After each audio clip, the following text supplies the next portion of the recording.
Okay, welcome everyone to the second episode of Under the Skin. And today we're going to have a conversation about what if being a parent could be easier and less stressful. And joining us on this conversation is Peter Anderson. Peter can introduce himself in a minute and tell us about everything that he's done, and we'll get cracking with the conversation. Before that, just to remind you of who we are, I'm Kate Adey. I'm a leadership and transformation coach. I work a lot with working women who are going through a life change and helping them to be the best they can be and look at some of the things that are holding them back. I have a background in consulting and transformation, and I've done a lot of coaching and constantly learning. And now focus my coaching looking at the inside out way of understanding our human experience. So over to you, Carolina. Yes, thank you, Kate. I'm Carolina Gładych, and I'm also a coach and retreat leader and group facilitator. And the 3 principles of mind, consciousness, and thought are the foundation for the work that I do. And I'm also a mom of 2 girls. And I'm really looking forward to today's topic because I need to say that at the beginning, for me, parenting was very stressful and difficult. And occasionally, I still think that it's hard. So I'm sure I will learn a lot during today's exploration. I'm very happy to have Peter today with us and chat with both of you. Yes, okay. Great, Peter, welcome. Do introduce yourself, please. Hello. Okay, yeah. I'm really pleased to be invited to come and have a chat, because I think the whole thing of parenting is so huge, really, and just for people to have a chance and opportunity to look at things maybe differently can often be helpful. So my background, well, when I was 15, I went and did some voluntary work in a local primary school, and I really liked it. And I went in there and I thought, wow, this is good. I could do that. In fact, that's what I want to do. So I then set about doing what was necessary to become a teacher, and really enjoyed working with children. I enjoyed the fact that no 2 days were different. But also I was within organisations that I thought, oh, this isn't so good. And so I was then driven to want to try and be in a position of influence. So 3 years into it, I got a deputy headship. And then 8 years into it, I got a headship. So for people in other countries, that would be the equivalent of the principal, I guess. And then I've spent a lifetime of doing what I've really loved doing, and that's working with children, working with the adults. And in the last 4 years, I've been supposedly semi-retired. I retired early to do my well-being practice, spend time on that. But in the meantime, our local education authority has said, look, there's a school here in trouble, or there's a school here in need because they haven't got a head teacher. So I've done 3 primary headships, all part-time, but in the last 4 years. And then I've been working for Edison Learning, which is a support organisation that goes into schools to help them. Instead of beating with a stick, it's there to help. So that's like the education stream of my career. About 10 or 12 years ago, my daughter Jenny went to a training by Roger Mills. It was done by Roger Mills on these 3 principles, and she transformed over the space of a weekend from an ultra shy person to somebody that was not like that, and she was somebody that would get other people to speak for her. At the training, she had her hair over her face. She got her cousin to introduce her. She wouldn't speak, not even to say her name. And that's how painfully shy she was at age 20, about age 22, I think, something like that. And then she transformed and she found a voice. And you'd think, as a dad, I'd be delighted. But I was really sceptical and worried, because I thought, is this a sect? Is this drugs, or is this both?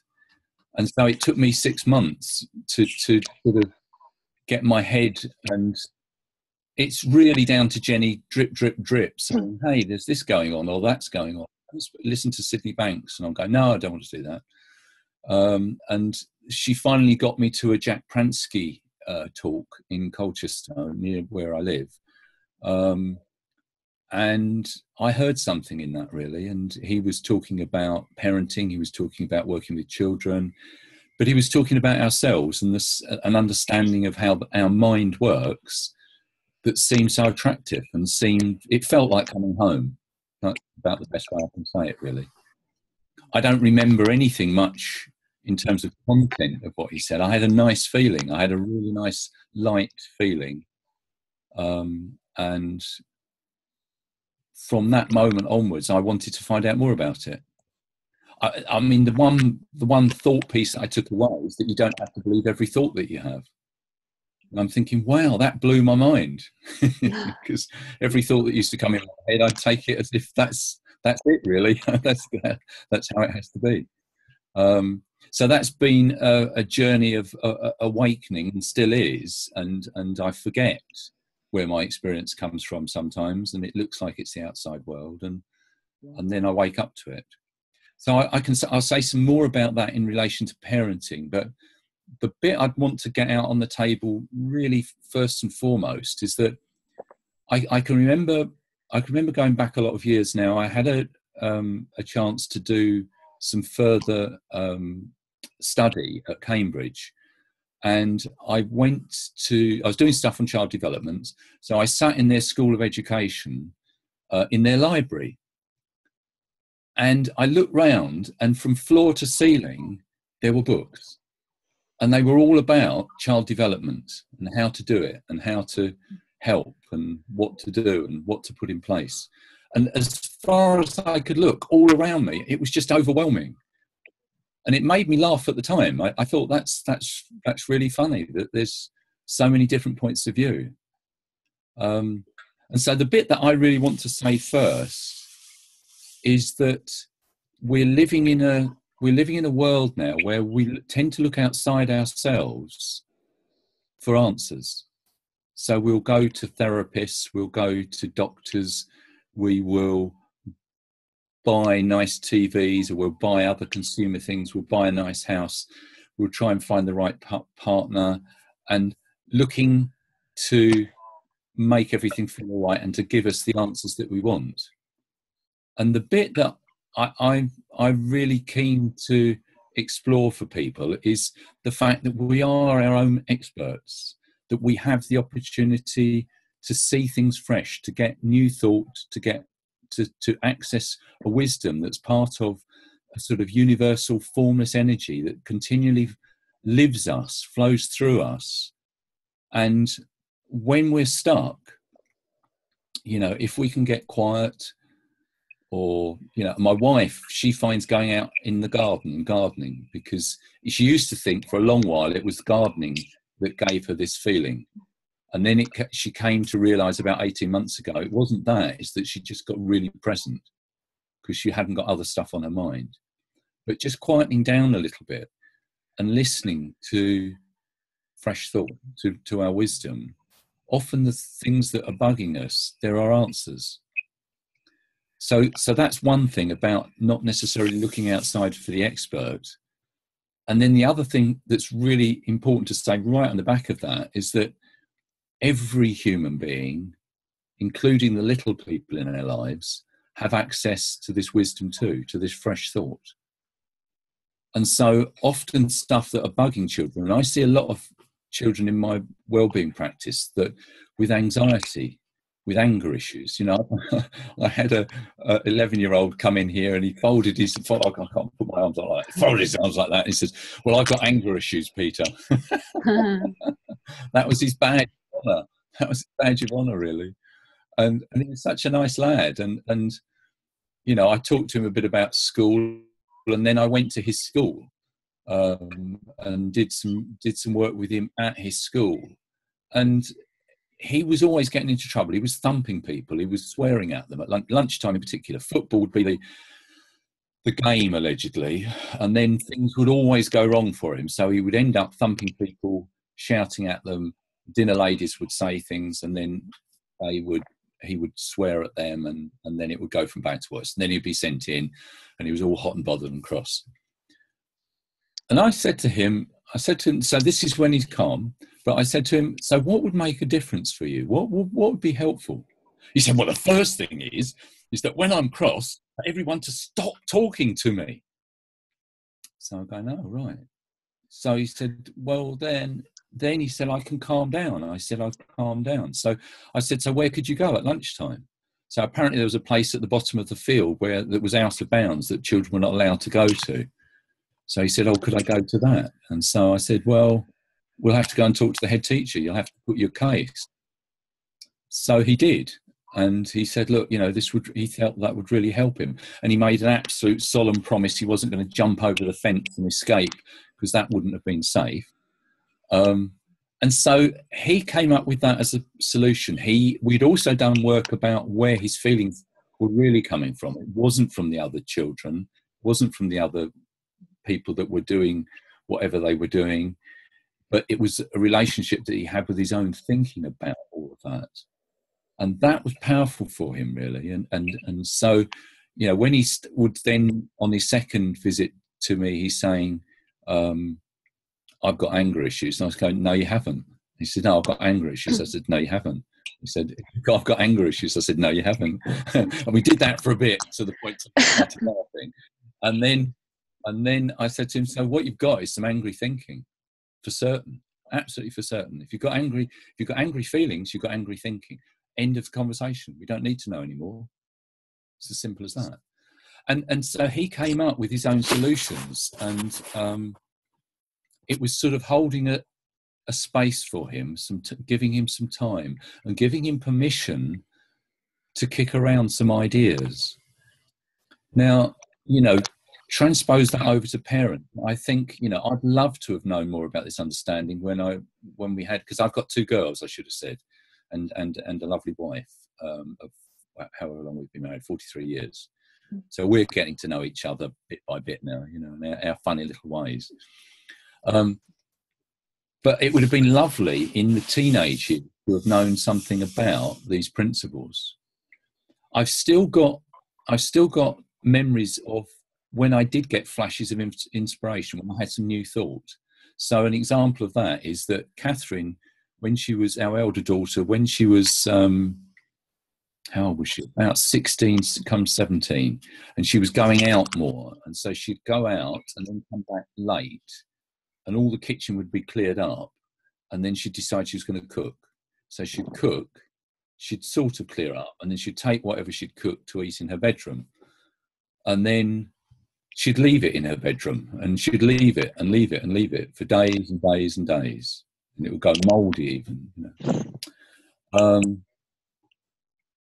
And so I was getting really angry about it. And I talked to them, and Jenny did it a little bit, but not so much. So I was getting really angry about it. And then one fine day, something out of the blue, I had an insight, as I would call it now, really, but an insight. And I thought, this is actually affecting the relationship with my daughter. I'm growling at her all the time, and she's then growling back. So it just occurred to me, I know what I can do. And so every day I used to just walk around with a tray and pick up the dirty things and put them in the dishwasher. And I said to Catherine, this is my gift to you. And I meant it genuinely from the bottom of my heart. It wasn't a joke. It wasn't a laugh. So it was a win-win, really, because I felt quite good about that. It stopped all the growling. There were times when she actually put it in the dishwasher herself. It's not a totally happy ending story in the sense of, oh, yes, she transformed overnight and took responsibility. She carried on being a teenager. But that sense of deciding, so what battles are important? Because there will be battles sometimes. There'll be, as they find their feet, they want to make a mark and decide where they're going to draw the line. And as parents, there is a responsibility for us as the big people to keep them safe. And so there will be certain things at times, I think, that we're going to have to say, well, actually, do you know what? With my life experience, this is what it looks like from my point of view. And this is why I'm saying no to that or yes to that. And I think if there's an explanation behind it, they still might rail against it and kick against it. But then there's some understanding of why dad or mum are being sort of totally unreasonable. And I mean, I think since knowing about these principles, or understanding of the mind, if people haven't heard about these principles, but it's a way of knowing where our experience really comes from. And I know you talked about that. So if they've heard your first talk, then they'll have got something about what these principles are.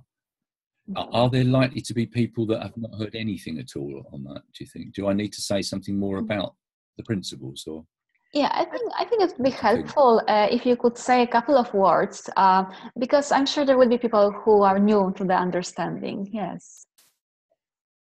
And I think okay, so sometimes, Peter, doing it from a point of view of understanding how the mind works, so and being the parent. So if you were talking rather than theoretically talking about it, so this is mind and this is three principles, is to bring it back into, so I'm a parent or I'm a grandparent, and this is how I see the mind working now, and this is what I didn't see before, so that people can kind of begin to point them to almost the before and after, how your understanding shifted.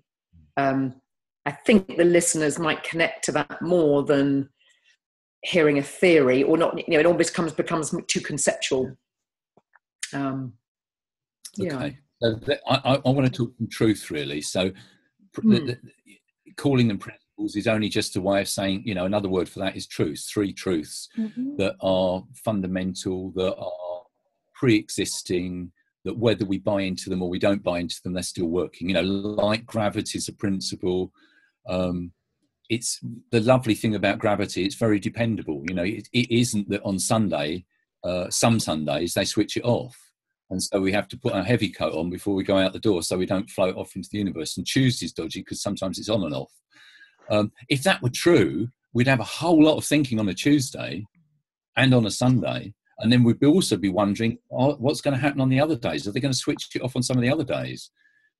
But because that's a principle, it's there, it's with us, and so that takes loads off our mind. So this understanding from a parent point of view, the beautiful thing, and now as a grandparent, and there's a lot of examples I can give, maybe I'll give 1 or 2 of those as being a grandparent and what that's like. But the biggest shift is where coming to see that the outside world wasn't creating my feeling state. Never. No exceptions. So in that sense, that was very helpful.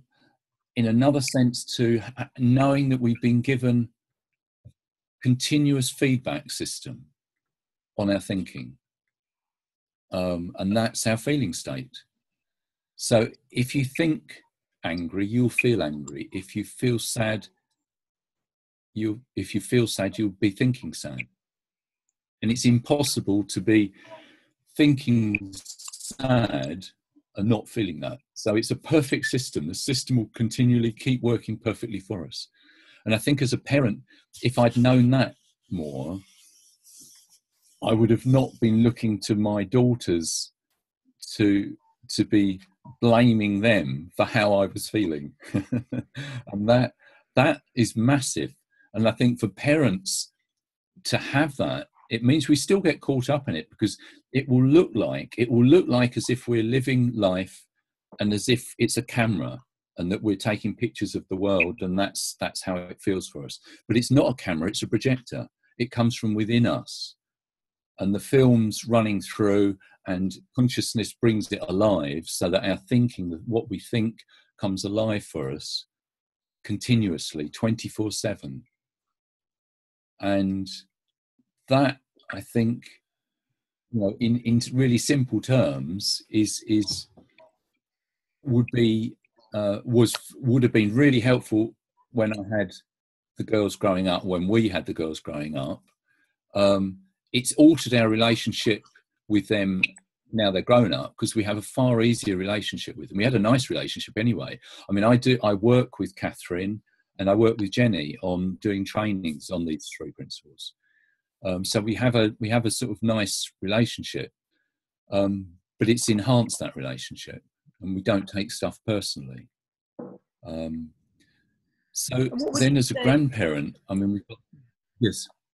No, I was going to ask Peter on that. So let's say, think of a difficult situation, maybe with either your children or grandchildren, maybe your children, taking your mind back to maybe there was perhaps a bit of conflict going on or tension. What did you notice helped in working through that with your children, knowing where your experience was coming from? Is there an example? That would be really as they'd grown up, you see, because Jenny was 22 when she had her transformation. So I haven't got examples. I mean, I've got my own, because these principles were working even though I wasn't aware of it. The key piece I wasn't aware of at that time was where my feelings were really coming from, because it looks like it would be the children causing me to get anxious, to get cross, to get upset, to feel stressed. And it so looks like that, and it's very seductive, because we look out into that world and it looks like if they're not shouting at me or screaming at me, then I wouldn't be feeling anxious. But that isn't where our experience comes from, and that's been crucial. So I mean, for the grandchildren, like we've had that the whole Luan's 12, so pretty much that's her whole life. She's grown up with people that know about this understanding. Ishka, who's 10, she's had it for her whole life. We did a short 6-minute video of Ishka. So it's on YouTube. So if you looked at Ishka 3 Principles. Wonderful. Oh, right. That's her talking about it. Yes. I showed and we're going to do a series. Oh, did you? Yeah. It's funny because she's had a load of feedback. There's nearly 3,000 hits on it. And there's an educator that I've been doing some stuff with over the internet, who's at the University of Minnesota, and she's showed it to her undergraduates, because she talks about this understanding. She said she just loved the simplicity of it. So that's, and Archie, he's 5. So watching little children, when I said this is pre-existing, it's pre-existing for all of us, and this is how we all work, and it lives us, except that we're not conscious of that really. But little children, a good example of that is Archie. When he was 4, we'd had a chap's day out together really, and so I bought him 1 or 2 things. I bought him a car in the morning, and then we'd been out and done nice things. And then my daughter, Catherine, phoned me to say, "Oh, Daddy, nearly home." And I said, "Well, we're still in town." And so she said, "Oh, can you pick up some milk?" So we go into a big supermarket to pick up milk. And the first thing we're confronted with is a Superman outfit on the side. And Archie said to me, "Oh, Grandad, can I have the Superman outfit?" So I said to him, "Well, yes, you can. Because wherever possible, I'll always partially agree with children and say yes." But then there was a but. And so I said, "But that would need to be another day because I've already bought you something." At which point he went into meltdown and he's crying. And then his crying got loud, and he's cross with and he's red in the face. And there's people looking. So that's another huge thing, I think, as a parent. It reminded me of, what do other people think of me? My child is doing X. What are people, and I'm thinking, well, I'm a man on my own. There's this child screaming. Is he people thinking, is he screaming to get away from him? Is he abducting him? What's going on? And I'm thinking, yeah, but hang on, I'm a head teacher. Excuse me, everyone, I'm a head teacher. But I didn't say that. And so I let him do what he was doing. And then he wasn't willing to move or anything. So he was still at a point where I could pick him up and sort of hug him. And I said, "Well, I'm just going to give you a hug, really." And so I gave him a hug and just hugged him. And then I said to him, do you know what? We're going to need to get this milk for mum. And so he's still crying, but it was sort of, it'd gone down a few notches. And then I took him by the hand and we started walking slowly. And then he saw something else. I can't even remember what that was now. It was something took his mind. And then he started talking to me about that. Now that, and that's happened over and over really, where I've noticed how children, how particularly little children, will simply move from one state of thinking to another, to another, to another. Now, as far as I'm aware, I haven't actually asked him this. He might be saying this to his therapist when he's 20 or something. But as far as I'm aware, he got upset, he felt his upset, and then he was fine again. Until then, something else upset him, you know. And that being in the flow of life, I think, you know, is so helpful really as a parent, because children can be teachers to us by reminding us that actually, but for our thinking, we could just be in the flow of life. And that peace of mind that comes when we're just accepting of what goes along. You know, the two big words that come into mind for me is, one is trust that there is this system.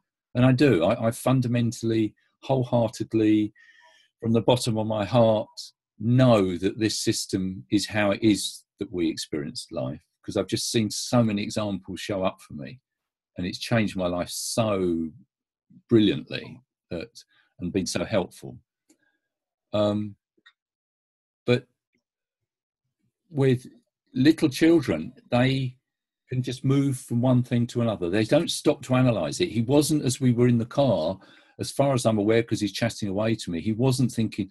Now, when I had that meltdown about the Superman outfit, and mulling it over and keeping himself stuck in that state, because if he'd spent a lot of time thinking about that, he would have still been upset or angry or cross.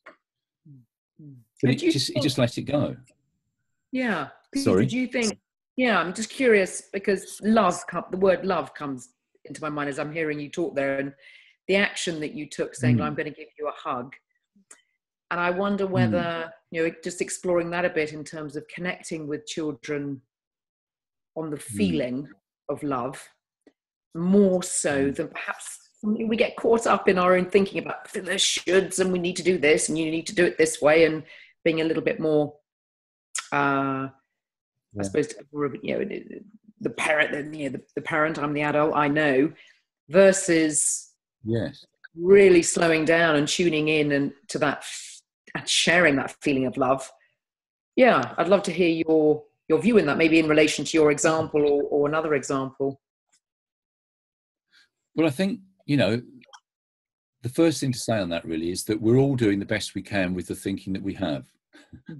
And so be gentle, because I think so many young parents are very harsh on themselves.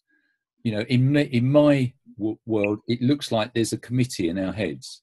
And most people I speak to seem to have the committee in their heads, and it's yab, yab, yab, yab. And it's full of shoulds and coulds and what somebody else is thinking. And we're great at that. We use that power of thought to create what we don't know. And what we don't know, it's not a problem to us because we're such great thinkers. We just fill in the gaps and we make it up. And then we believe it. That's the issue. We forget that we've made it up moment to moment to moment, and then we buy into it as if it's real. So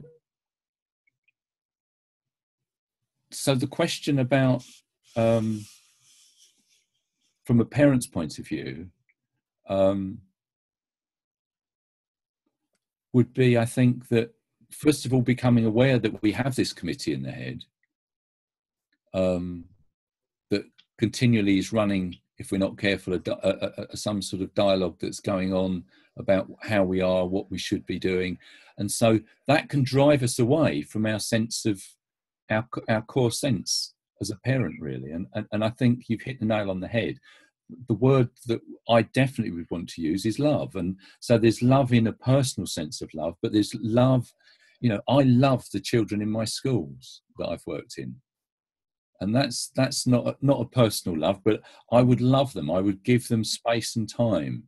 I would create opportunities for them to be, really, just to be, as a human being, just to do more of the being bit, really.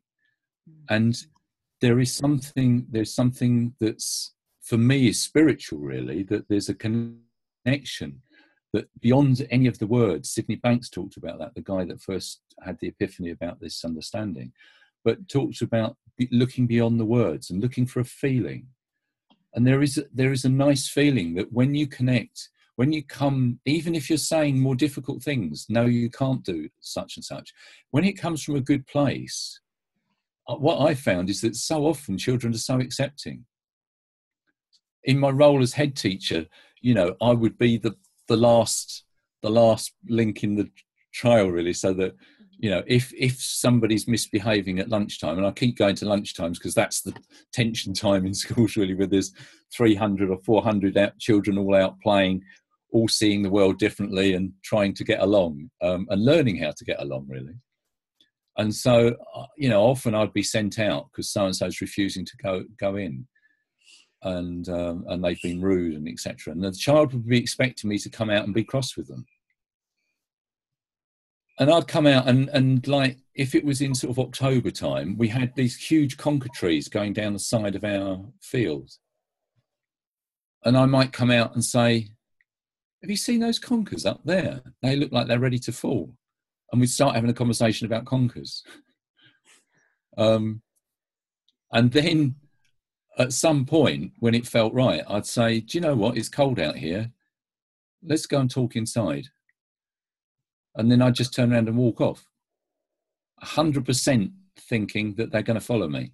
And they always would. It never didn't work, really. And so I think there is something about children know whether you really mean it and whether it's coming from a good place. And, I'd want to help them. I'd say to them, I want to help you. I know you've got in a mess about whatever, but I'm here to help you. And sometimes if they're carrying on, I'm saying, well, you're going to carry on digging your hole. That's fine. I'll leave you till you're ready to talk. Now, that's easier said than done, because I was in a role where I could forget my other work and I could devote my entire time to them. Teachers in classrooms are more pushed because they've got a class to teach and they've got others to look after. Parents, if you've got more than one child, or even if you've only got one child, you might be spinning a whole lot of other plates. And so, it could sound very easy to say, oh, well, you just devote some time to your child. But do you know what? Actually, whatever those other priorities are, if your child is really in need, and if you see them as a child in need, and some of our children that acted out the most at school, I would always be referring to those to staff as our most vulnerable children, because I think there's something about that sense of vulnerability that says, you know what, they need some help, as opposed to they need a right good telling off. And what I've found is that, and I mean, if you think about it from the child's point of view, if they've got themselves really, really anxious and you've got an adult shouting at them, the likelihood is they're going to feel more anxious, and they'll be acting out even further. Whereas actually, if it's about, there's the opportunity here to put out that sense of, I'm going to love you through this. It's okay. You feel really bad at the moment. You're really upset. I can see you're really upset, and all of those things. Or not even to say anything. Sometimes it's just that touch, really. And in school, I obviously had to be very careful of that because I couldn't go hugging children because of all the stuff that there is around that. But I would make sure that when that other people were around, but I would put my hand on their back and sort of pat their back. Or to me, there had to be, the most natural thing is that there is some physical contact. I mean, sometimes when children are really, really wound up, they don't want to be touched. And also, the sensory system gets overloaded so that even the lightest touch can feel really heavy for them. So just being aware of that's helpful. But the fundamental bit, I think, is to see whether or not, you can hold a space for them so that they can get to a calmer place. And I mean, we used with the children in school, I'm just looking to see if I've got one here, the old snow globe metaphor, busy thinking and then it slows down. So the children, our grandchildren know about that and they'll refer to that. And it's helpful to them that knowing that actually this isn't going to last, that will change too, and things will calm down. And when they feel calmer, then I'm in a better position. I've got more available to me. It's a bit like, you get on a merry-go-round and you initially get on the merry-go-round and you can see everybody and you can see your mum and dad waving to you and everything. And then the merry-go-round speeds up to full pelt and all you see is a blur. And that's what happens when our thinking speeds up. And that's for us as adults as well as children. Then life looks a blur. Stuff happens. We see children acting out of that space. And, it's very difficult for them. But seeing them then as vulnerable, but also, the other important part to that is that they are whole. They're not ever broken. And they don't, so in that sense, we don't need to be the fixer. And so, and I've done this myself over and over, but it doesn't make sense to do this anymore. If I see the grandchildren upset, one of the things I used to do would say, "Oh no, you haven't got to be upset. You haven't got to be cross. You haven't got to be sad. You haven't got to be whatever they were in that moment." Because I was thinking I'm a kind, loving person, and I'm saying to you, "No, it's all right. I want to make it all right for you." Now, the interesting thing is that the shift has been, what is actually all right is to let them be what they need to be. And assuming they're not going to actually damage themselves, and mostly they don't want to do that, or damage somebody else, and occasionally, it is holding on to a child until such time as the rage has done its course, so that they're not going to hurt somebody. But when that happens, then they're going to have available to them, when stuff calms down, they're going to know what to do, really. And children don't like acting out, really. They're not doing it to annoy the adults. They're just not. And that they generally want to please. That's the default position, I think, of most children. They're loving, kind, generous, and they're all those things. And when they're not, it's because something's not going right for them. That thinking in their head is getting to them. Does that make sense? Is that the sort of thing you were thinking about, in terms of trying to connect that, from a parental perspective? Because I'm jumping around between schools and sort of grandparenting stuff, but trying to link that in all the time with for children. I'd like to jump Carolina, in. sorry. That's okay. Yeah. I just need to Yeah. say that I felt really very, very touched, when you spoke about your stories and about how you see children. And I was struck by your acceptance and not judging things, not judging children, and not judging behaviors. And even, for me, the most beautiful piece was the acceptance that children have meltdowns and that they are acting out. And when you were sharing your stories, you seemed so peaceful, like not panicky or not, motivated to fix them or anything like this. Just that it's natural, that it's okay that they are having their emotions and then they pass. And I loved it so much because it's very different to my own upbringing and to the culture. And I have now my parents here, they are staying with us for 2 weeks. And I see my children sometimes, crying or maybe even fighting and hitting each other or just behaving not in a very nice way. And for me, it's not a big deal, you know, when they do it, because I know it will pass. I know that they want connection, and I know things will work out. And my parents, especially my mom, I see her that she wants to fix, you know, either by embarrassing the children or trying to comfort them. But there is this impulse to change the situation. And when I think of some meltdowns of my own children, some nowadays, more and more often, I can handle them with very little stress. Like, I know it will pass. I know it's nothing wrong with them or with me. And I think back to the past when I was getting very stressed when they were having meltdowns. All the things that you mentioned, what other people are thinking. Am I a good parent? Maybe I cannot handle them. Maybe it's something wrong with the children, actually.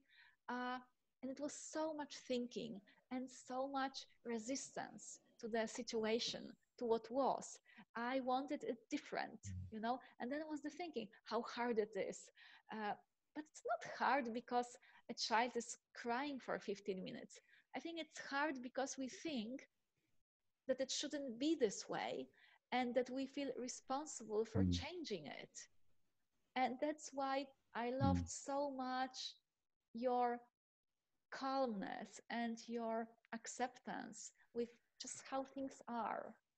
So I just wanted to, yes, reflect it back to you. That it's really impacted on me very much. Yeah.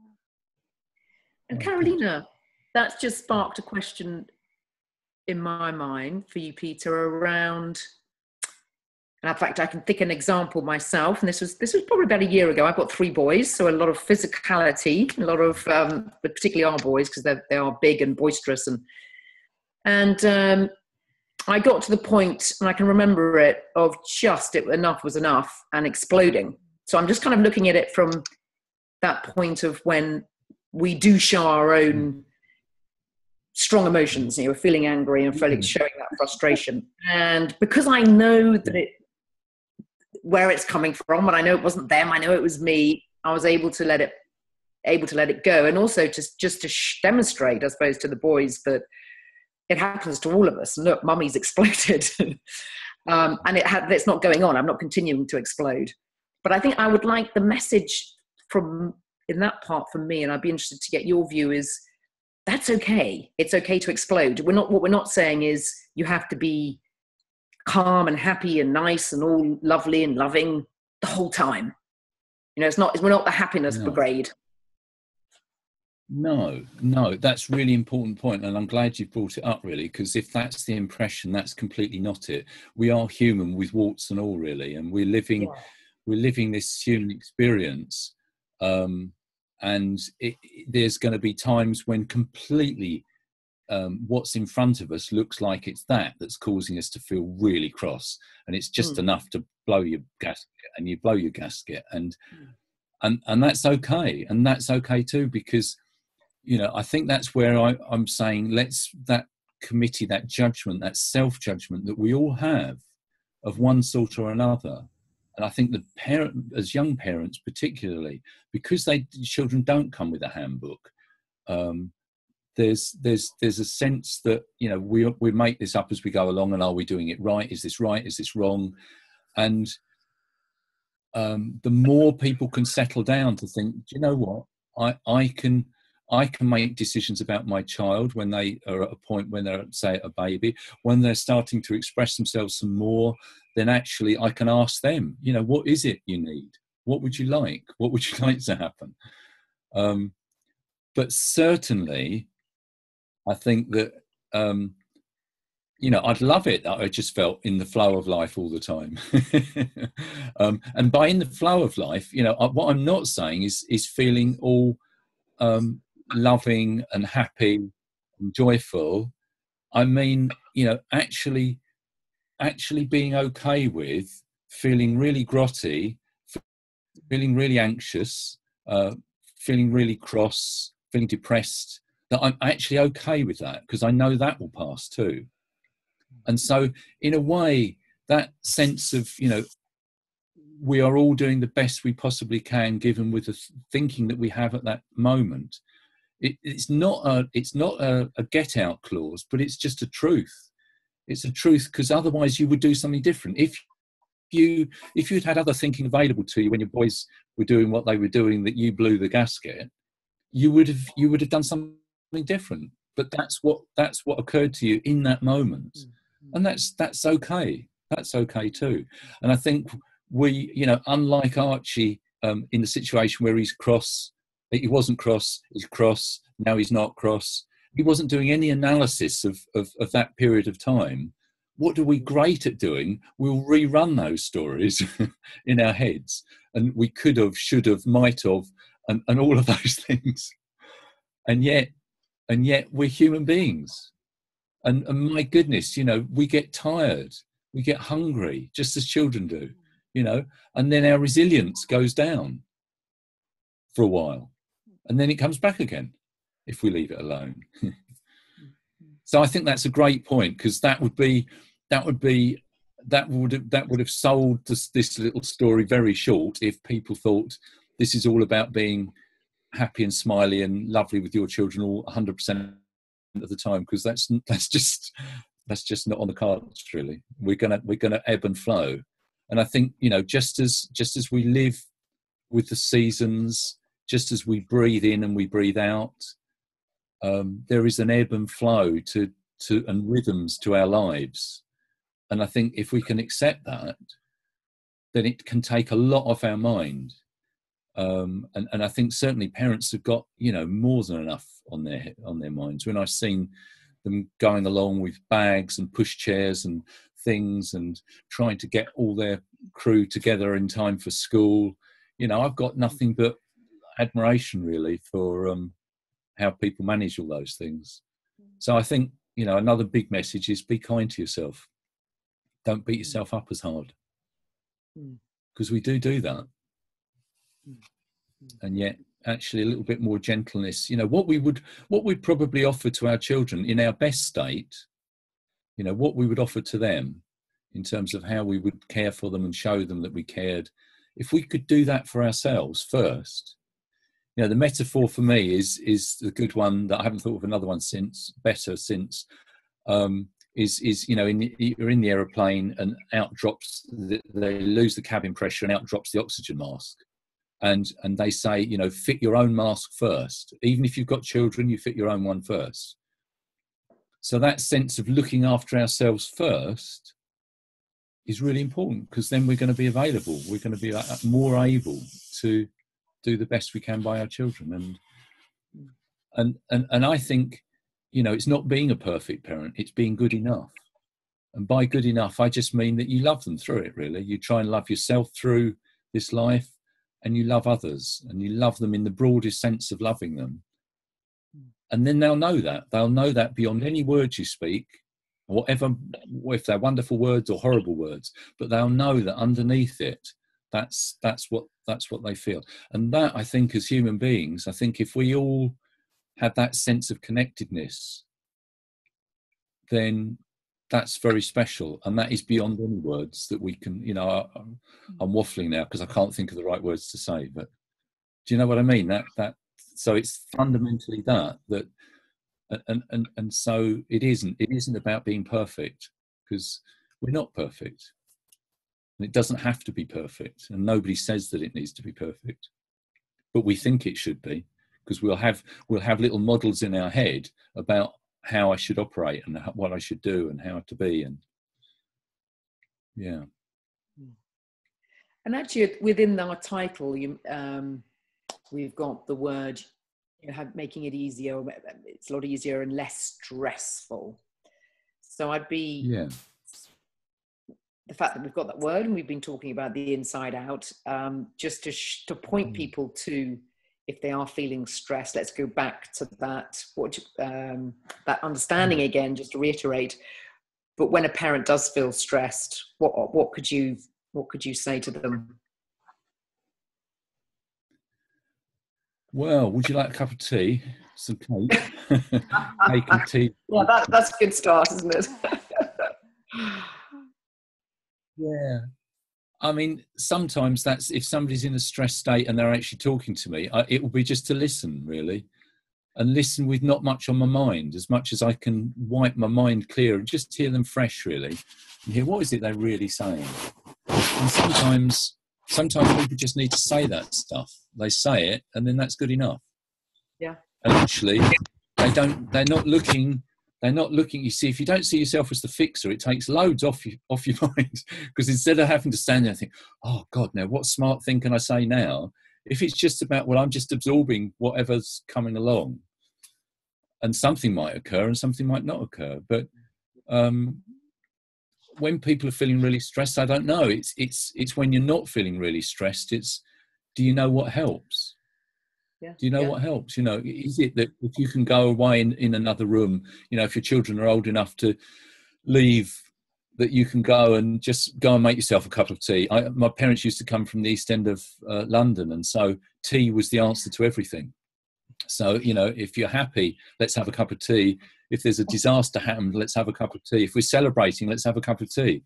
So it's totally ingrained in me, really, that tea would be the first thing I would offer, really. Have a cup of tea.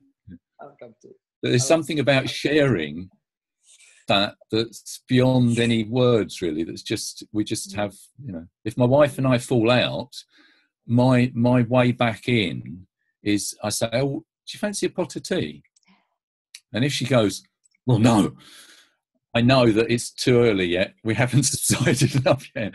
And sometimes that's enough to make her laugh. And sometimes it's not, just depends.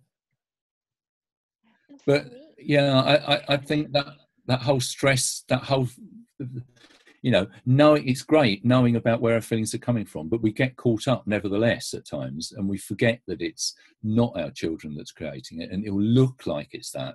And in the time that you do parenting, it's going to look like that, and it will still, even when they're grown up, there will still be times I forget that, and it looks like it. And so, and I feel that feeling of and crossness and everything. But knowing fundamentally and at a deeper level that actually that will pass too, that's really helpful. So that whatever you're stuck in, you know, if you're depressed, if you're worrying about your children, you know, that will pass too. And there is something about that I think for me, at best I can say it sort of like releases the grip that I used to put on myself, and the fear that would come up in me, the fear that, so what did this mean? You know, they're behaving in this way. What did all that mean? And I would start to make meaning of it. Well, if we can see that actually they're really cross at this moment, or they're really upset at that moment, full stop. Not and then going on to tell another story, but they're just upset.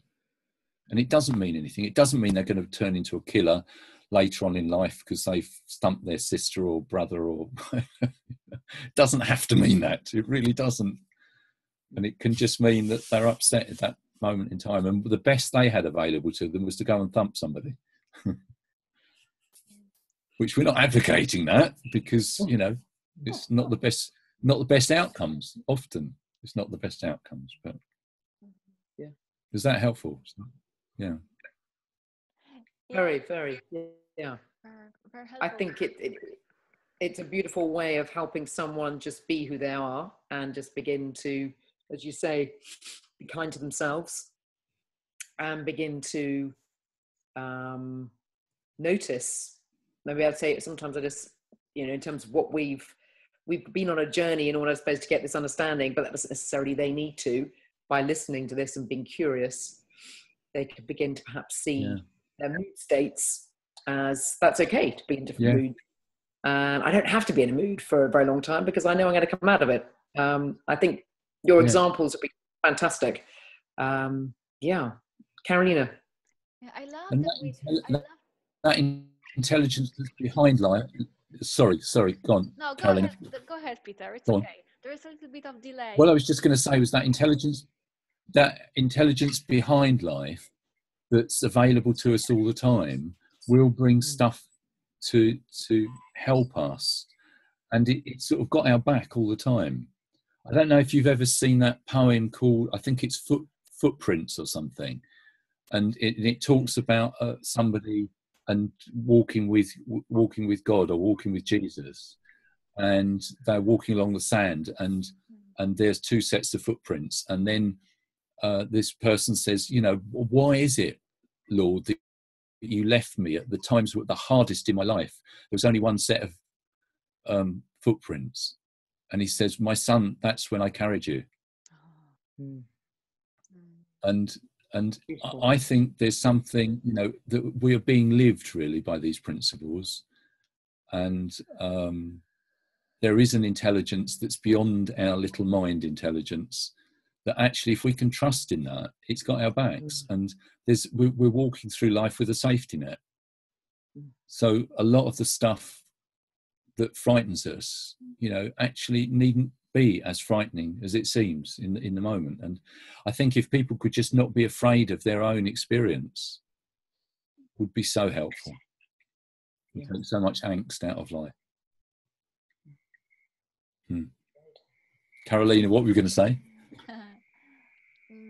I was just going to say that I love that we arrived to that we spoke about being loving and kind and accepting towards our children, and then we turned within and we spoke about being accepting and loving and gentle with ourselves, because it would be even unnatural if we were accepting to our children, but if we were hard on ourselves.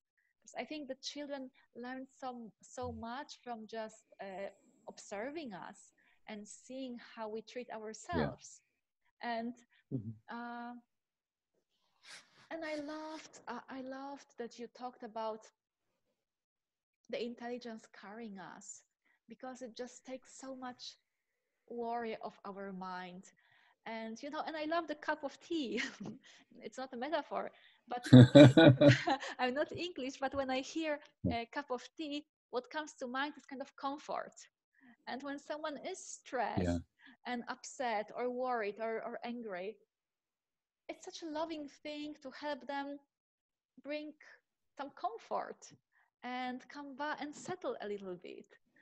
Rather than, you know, than figure things out and analyze or predict or evaluate life in that moment, just add more and more thinking, but rather just help them settle. I think it's such a kind thing to say and to do to ourselves. And for me, I've noticed that when I scream at my children, still occasionally, I will come back much quicker to more peaceful state, and then I will just apologize rather than think about it and judge myself or rationalize it that there is really something wrong with them. Because in the past, I stayed with the upset for much longer. Now I would just usually just apologize and say, I was really tired. I'm sorry, you know? And we are almost at the top of the hour. Is there any kind of burning question, Kate, that you want to ask Peter? Because I feel complete, but if you have anything, go ahead. Not a question. I would just say, Peter, just to round it off, and if there's any sort of final message that you would like to say. I don't have a question, but I've really enjoyed listening to you, and thank you so much for joining us. So yes, if there's anything that you would like to share, just to finish off, that would be wonderful. If not, that's okay. I've given tea to lots of children, actually. I've offered tea to lots of children that were stuck at different times, and it's surprising the number of them that have said yes, they would like a cup of tea, and we've sat drinking tea. And so people walking past the head teacher's office, you know, there's a child that's 1 minute ago has been screaming and shouting and sitting drinking tea. And I have had to explain that to staff at times, that actually it's not rewarding bad behaviour, because, you know, it can look all wrong. But no, I hope that, you know, that my key message is about being kind to ourselves, really, first, because then we're going to be in a much more resourceful position to do the parenting. So if it's a parenting role that we're thinking about, which is hugely demanding, and I think, you know, if possible, where people can meet up with other parents so that there's a bit of networking, you know, that sort of mutual support, because we all get tired at times, but use that mutual support not as a slagging off children. Because otherwise that just helps it grow. I think what I love what Carolina said about, she'll get cross and she'll come to her children and say, look, I'm really sorry, I was tired or I was hungry or whatever. And then that's like it's over with and it's done with. Because the more we give it energy, whatever the thing is, the more it will grow.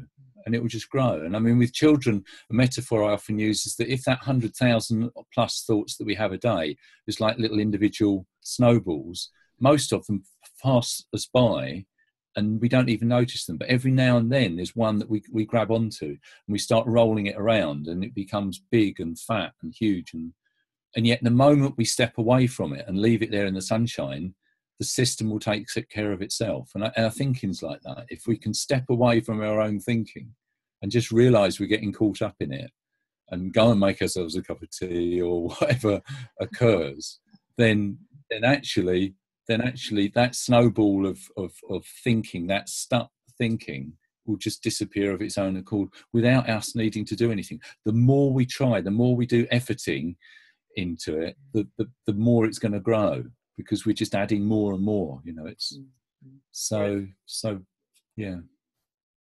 So that's it. I think we're done. As Elsie Spittle says, I think we're full now. I think we're full. That's all right. Yes. Yeah. And Peter, you said Brilliant. that you... Well, it's been really nice to speak to you. And Peter, you said that you work with parents and with children. And if people would like to find out more about your work and who you are, what's the best place to find information? Yeah.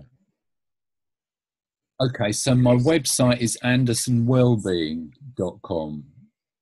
And so people can contact me there. They can do emails through that. It's peter@andersonwellbeing.com. And I'd be really pleased, yes, if people hear any of this and want to ask things or it doesn't make sense to them, I'd be more than happy to answer things. If, I see a lot of children that supposedly have got issues, and I often I'm only seeing them 2 or 3 times. It's a terrible business model, because this works so quickly. Often parents will say, do I book for 10 sessions? I'm going, no, let's do a couple and see where we are. And often that's it, 2 or 3 sessions, and people, and adults will take longer really when adults are stuck, because they'll come in and say, oh, this is a bit like CBT or mindfulness or NLP or EFT and so on and so on. And so they come with a lot of preconceived ideas. Understandable, because that's what we do. We've got a bit of knowledge on something, so something new comes along and we try and see how that fits into the schema of things that we've already got. But the more we come with a clear mind and see it fresh, then that's good. So yeah, and there's 3 at the moment. There's 3 children talking about their experiences on the website, and then there's other stuff. There's Ishka talking about